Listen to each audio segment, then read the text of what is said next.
You have zero idea what you should be doing on a first date. So much so that it's very rare you get a second date. In my training, as a full-time dating coach, I cover two main things which guys struggle with: getting dates and then making sure the dates run so well that she wants to come back for more and more and more and more until you can then say, right, now I'll give you a relationship. Yes, you may have a relationship. So in this video, we're going to go through the three main components that you need to be aware of or need to consider, need to do to have your dates run as successfully as possible. Now, this is not going to be the complete full version. It's going to be the main fundamentals and principles. If you want the full version, then you can book a free call below where I will build an entire dating system for you. But that's for guys who are really serious. Anyway, into the video. Three main considerations to get you from going from a guy who looks something like this, 40-year-old virgin, doesn't know what he's doing, to then being able to actually close with the women that you want. Because let's be real, you're probably sat on dating apps, scrolling away your life, wishing you had a certain caliber of woman, or on Instagram, liking pictures you probably shouldn't be, doing things, the pictures you probably shouldn't be doing, all because you have no idea how to actually go from something like this to then something like this. And it's not that difficult, you just need a system and a process to follow. The first thing is, and I will preface this by saying everything I'm about to say, it assumes the date is set, okay? It assumes you've already actually organized the date itself, or you've at least had an agreement to a date. If you want help with organizing the date, the pictures you need for dating apps, how to approach and things like this, then go look at my other videos, because this is purely about on the date itself. Okay, let's go. First thing, location. Almost every guy who comes to me, he says something along the lines of, I can't afford to go on too many dates. And then I say, well, what dates are you doing? What do you mean you can't afford it? And that's because I forget what kind of dates the average man is doing. Now, the average man is doing dinner dates. He's taking her out for a fancy meal because he feels like he has to impress her. If that is your mindset, you've already fucked things. You're going into it already trying to impress her. If you're already going into it trying to impress her, she's already forming an opinion of you, which is not going to be something beneficial to the date process. You want a woman to respect you. You don't want a woman thinking, oh my God, this guy's already trying so hard. Logically, that sounds good. You're making an effort, you're going above and beyond, you're showing your investment into her, but that's the problem. Women do not reciprocate that energy. They lose respect for you. There's this thing called hypergamy, which just describes a woman's kind of dating strategy, and essentially, men that are above her, which is the men she really wants, that are in some capacity better than her, more competent, more confident, more successful, whatever metric you want to measure that by, these guys aren't doing this for her, for the most case. The guys she's chasing, they're not planning dinner dates. They're either inviting her straight to his place, in a lot of cases, or they're doing some casual, low-investment date, which is exactly what I'm going to recommend you do, assuming it's actually worth going on a date. And I'll explain what I mean by this. So let's assume you've matched with a girl who you find attractive. You think she could be a good contender for something. You should take her for a date. That would make sense. You go for some drinks, you play some pool, some bowling. The idea is it's fun, it's easy, and you have some kind of external stimulus in case you get a bit awkward or shy and you don't know what you're doing.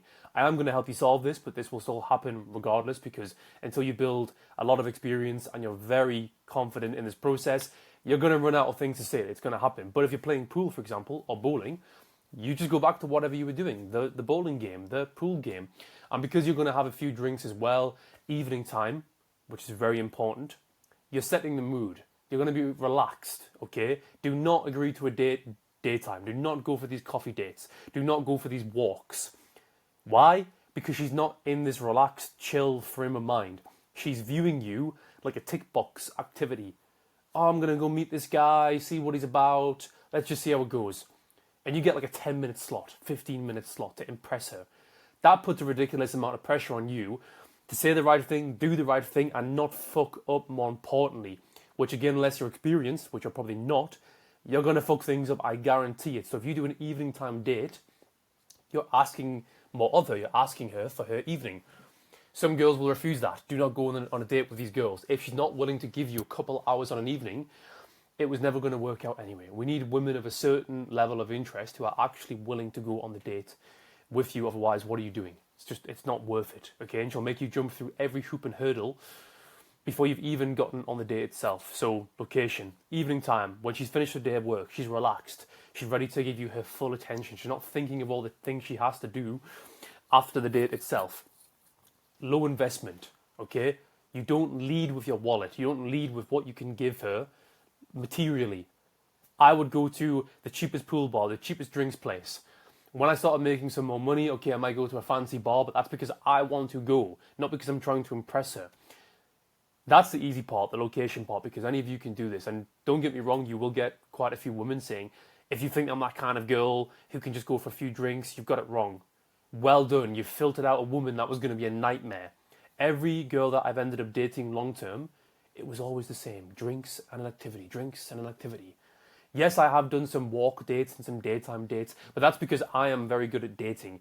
And I knew confidently I can do a walk or a drive and have the exact same impact on her that you could do at evening time. When you're at that level and you have that full confidence, then you can start going for walks with girls. The next thing, once you have that ticked off, once you're in the date itself, you're face to face, what do you do and say?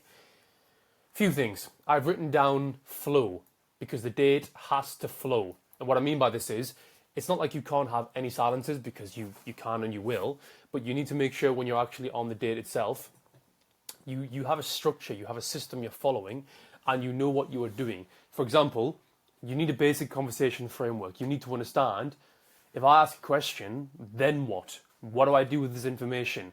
And what you should be doing is you ask a question to gather some information, but then you make an assumption or a statement based on what she's just said.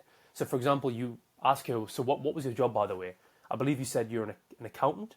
And she goes, yeah, I'm an accountant. Ah, okay, so you like the boring kind of accountant? Or let me guess, you're one of these boring by day, really fun by night kind of accountants.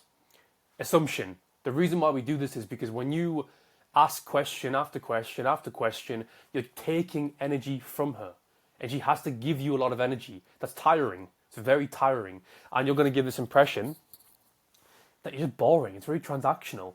People, or men especially, they think you get to know a woman by exchanging information. Let's find out if we align on paper. That's not where attraction comes from. Attraction doesn't come from how much of a good match you are on paper. It's, do you have chemistry? Do you have the same values and vision for life, roughly, assuming you want a long-term? If you don't want long-term with her, it's just casual, this does not matter. And is there a mutual attraction physically? Okay? If you have these things, the date will go amazing. The thing is, you can work on yourself to be as attractive as possible, looking good, getting the haircut, things like this, and also the chemistry side of things, you can become better at being charismatic. You can learn to create chemistry, which is what I'm going to go into in a bit more detail in a second, because guys just think attraction is something which happens. I mean, it does, but you can also create it, because imagine if I go on a date with a girl, and this girl orders a certain kind of drink. You could say nothing. Most guys would just not even say nothing. Go, nice, what drink's that? Oh, porn star martini. Oh, good choice. Validating her, being agreeable. Whereas I would probably say something like, is that a porn star martini? Oh my God, it's so cliche. Come on. Jessica, I thought you'd have better taste than this. What are you doing? Have a real drink like me. It's fun. I'm teasing her. I'm flowing with her, okay? And I'm being fun and charismatic. This is the difference, these small things you do and say, between you having a super successful date where she's like, oh my God, this guy is so fun, and then this transacting of information. Because when you follow this framework of question, assumption statement, it keeps things very fun and lighthearted. Some girls will play along better than others, no doubt. Some girls will be very dry. That doesn't mean that you shouldn't still try and go for the close, which is what we're going to get into in a second. Now, the close is down to you. It depends on what you want to do. My philosophy is you should have the option to escalate if you want. Not in some weird way, but there should be enough attraction that you've created where she would want to kiss you, for example. I'm not saying you have to go the full distance, although most girls will go the full distance if they find you attractive enough. A lot of guys disagree with this. They think that if she's a good girl, she'll wait. No, she won't. If there's attraction, raw, genuine, primal desire, she'll throw herself at you. I can tell you some crazy stories, which I'll save and have saved for my community. I don't want to put these on YouTube, but you will be surprised. I have dated the most innocent church girl-going girls, and they did some crazy stuff that I was like, whoa, I thought church girls didn't do this stuff. But yes, they do, because when there's attraction, there is attraction. So let's assume that you've been flowing, you've been flirting, joking, teasing. I give you one example of a flirting technique, which is called playful rejection. Very simply, you're rejecting her. Again, in my full training academy, which you can join if you want, that has every single flirting technique, every single process in dating, which I can actually just show you right now. If I go to my date process, I have an A to B date process, escalation, avoiding the friend zone, all these training techniques which the guys get in my academy, of which we have right now 345 members. If you want to know how you can join this, then book that free call below, like I've said, and I will teach you some more things. But let's get into the close. Now the close, this is like the logistics of how do you get a girl back to your place, assuming that's what you want, or just even how do you escalate, right? I'm not going to go too in depth for this. Like I say, I want to save the juicy stuff for the guys who are really committed to this and investing in themselves. But very simply, you do this. You do not wait till the end. You find a reason to escalate early in the date. And I mean a kiss, a touch. Because if you wait till the end of the date, now it becomes this big kind of epiphany thing, this big climax thing where she's probably going to think less of you for waiting because you're going to make it so unbelievably awkward. And I actually had this where a guy who is in the training, he felt a bit awkward. It wasn't the right moment to escalate during the date. He tried to do it at the end of the date. And he told me he had this awkward situation where he went in and then went out and then went in and then went out. Don't do that. I would actually rather guys just don't even escalate and leave her guessing and thinking, why has he not tried to kiss me, than to try and escalate and fuck things up.